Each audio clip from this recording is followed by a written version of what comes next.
what inspired you to start your own firm? Like, how did that come about? Yeah, man. Part of it was I didn't want to make $45,000 a year for the rest of my life when I was sending people to prison for their lives. Part of it Mm-hmm. was seeing the opportunity to have more flexibility. I know I wanted to have kids and whatnot along those lines. And so Orlando is cool. There's a ton of really good lawyers. So I definitely didn't think that I could be better from that standpoint. But there were a lot of them that weren't as tech forward, as businessy and whatnot. And so I was hoping that I'd be able to combine being a good lawyer with being a little bit more tech forward. And now come to find out I don't really lawyer anymore. But I have a firm that does because of, the tech and the marketing and the systems and all those other things that I thought would have us stand out, plus my lawyer abilities. The lawyer ability part's no longer needed. Yeah, so Florida's incredibly saturated. There's a ton of competition. There's a lot of big players there. Of course, Is Morgan there? Morgan. No, really? Yeah, you got Dan Newland, Morgan and Morgan, Dolman Law up in the north. It's incredibly competitive. And I read somewhere that you wanted to leverage legal tech, and you just mentioned it, to create a truly client-centered practice. So tell me about that. Tell me what technology you were looking at to really make that client-centric practice. Yeah. Well, so, at the time that I wrote that, I had no idea. I just knew that, e-filing was a thing. And so all these lawyers that were phenomenal attorneys kicking my butt up and down the courtroom were like, oh my God, I need a computer to e-file now. Like, I don't know how to do that. How do I do this? And I was like, I don't know either. So I figured, there was an opportunity along those lines. So since then we've moved into, I love basically everything that Google puts together from a G Suite platform.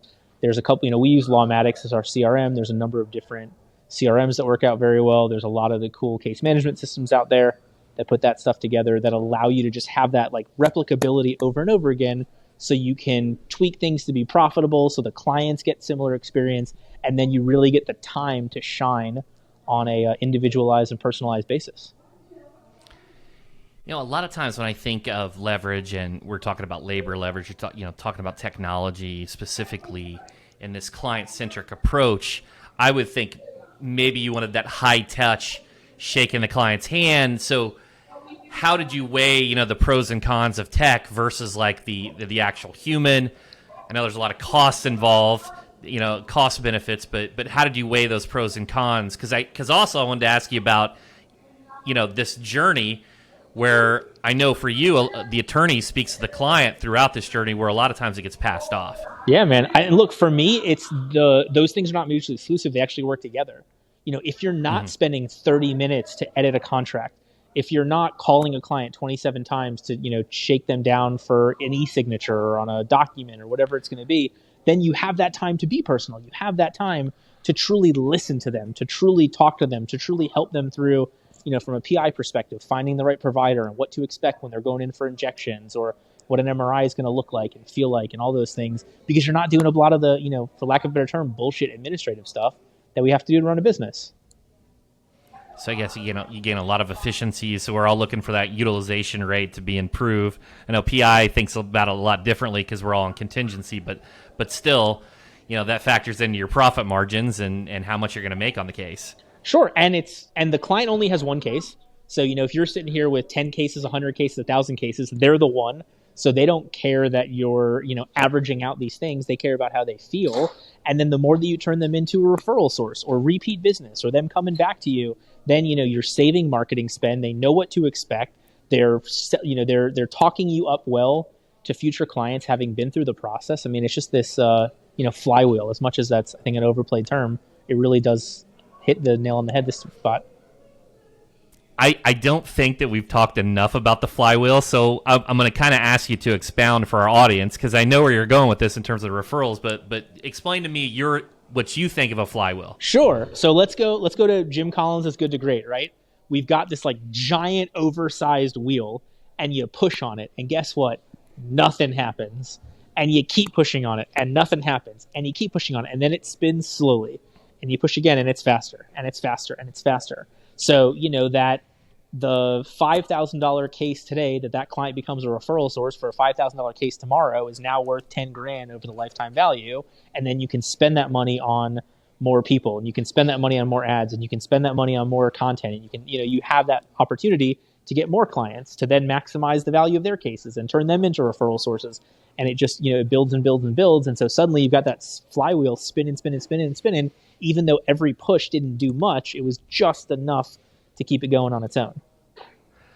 I think you make some amazing points, and so many attorneys, they look at the direct response, the direct attribution, and that's just a short approach to looking at these, right? Because referrals are nonlinear. You can get one referral to introduce you to another referral, and it has this exponential type of effect. And also, that's why when I see the billboard attorneys, I'm like, well, you also need to do radio because they're in the car. Or if you're doing SEO, it's complemented by LSA and Google Ads because you get more reviews and it helps you in maps and has all these benefits. And thank you for articulating that because there's just so much power in it.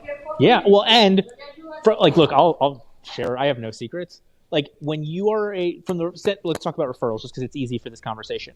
So why should a firm refer to you? In most states, you've got some sort of statutory requirement on the split of fees, but if they know that you are maximizing every client's experience, they look better. If they know that you're tracking the lifetime of that client, then they can be an associated attorney or referral fee on the next one that comes in from that client. If they know that you're driving this work over and over again, they have a reason to refer to you versus the 1.3 million other attorneys in the country versus the 400,000 other firms that we have going on. And that's harder to explain the flywheel concept and some of the other metrics. But this is the one where it's really easy to talk about the benefit of that one client today, making you stand out for the next 10, 20, 30 years.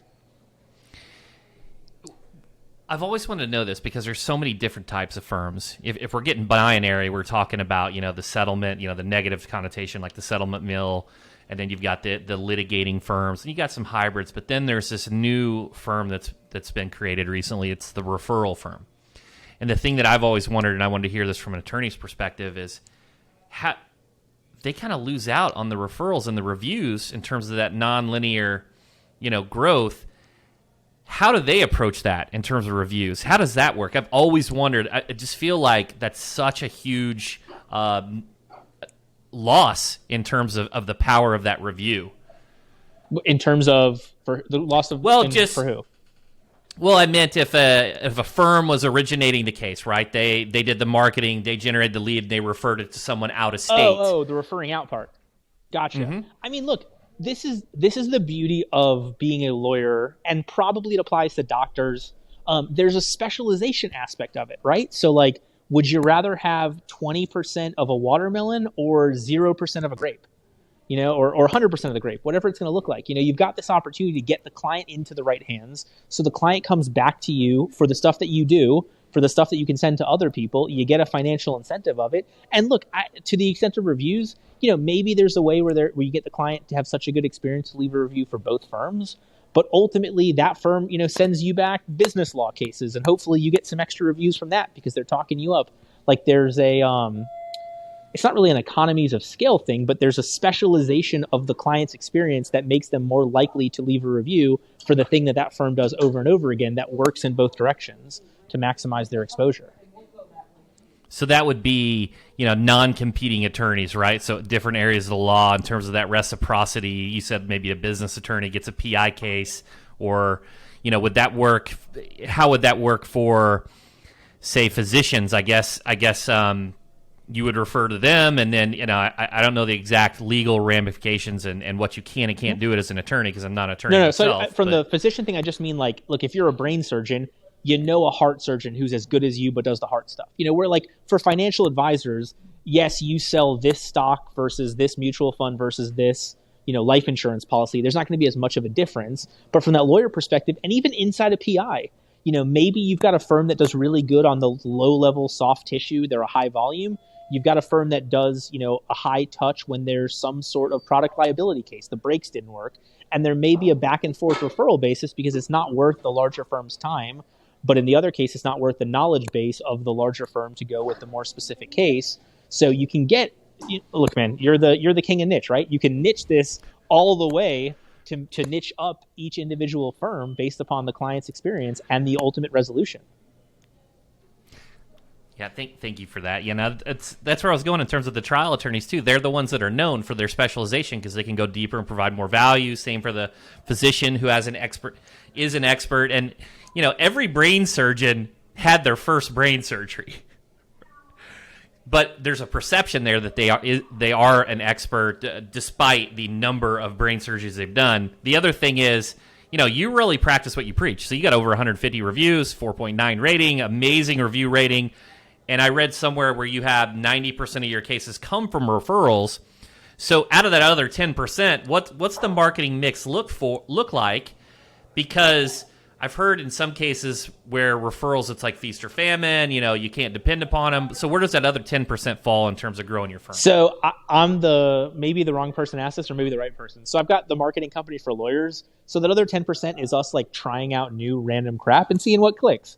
And so trying out LSAs, whatever it was, 2-3 years ago, and going through a lot of those things. So we'll mix up a lot of the other efforts to make sure that we're maximizing the exposure, to make sure that we're open to, different eyeballs that aren't necessarily in our, normal network, and trying those things out. But I always love for every firm to go back to that foundation of referrals that covers the overhead, that gets you through all that stuff. And then any advertising, that normal stuff becomes the bonuses, becomes the growth opportunities, whether it's size or location or whatever that's going to be.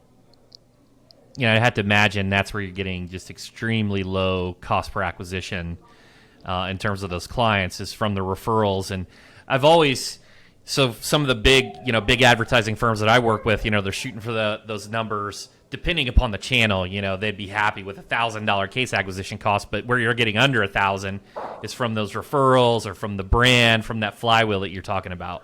Sure, and it's a beautiful thing, that conversation with a client. I mean, like I appreciate you took the effort to look at our reviews. We have clients calling us like, "Will you please take my case?" Like, I want to make sure that you will take me, as opposed to for so long I was always like, am I going to be the right lawyer fit for you from reading those reviews or from getting the experience from their neighbor? Like, hey, look, Sally told me you guys did a phenomenal job. Like, I want the same experience that she had, and every case is going to be different and all this, and lawyer caveat, ethical caveat, whatever. But it's such a different sales experience. It's such a different onboarding experience. It's such a different client experience from that perspective, as opposed to like, yeah, I saw this thing on Google and I really need a lawyer and I'm in pain. Like, I called 3 people and you answered first. Right, and I think the buyer's journey has really changed. I've heard Chris Walker from his Demand Gen podcast and talking about creating demand and capturing demand, and the difference is where the buyer behavior, it used to, they would just go to Google, do a search, and contact someone. But now they're reading reviews, they're going to social media, they're asking their friends, they're having these conversations behind closed doors type of thing in the DMs, and it's just changed, and that's where I see reviews really standing out even more so than ever in this day and age. Well, look, I think you and I will hammer the track all of your leads as much as possible metric, but I still always tell people to ask, because you're going to find that weird, like, oh, I saw you speak at some conference several years ago, and then I, no offense, forgot about you, and then my neighbor told you about you when I got hurt, and then I looked you up, and I was like, oh yeah, it was that guy, and then I followed your social media for a couple weeks, and like, I went with another lawyer, but now I'm pissed at them. I want to, like, it's insane to me. But I think that it's better for the client because they, in theory, are getting a more holistic view of the firm, as opposed to being like, I opened the Yellow Pages and this was the largest ad, so I called that firm.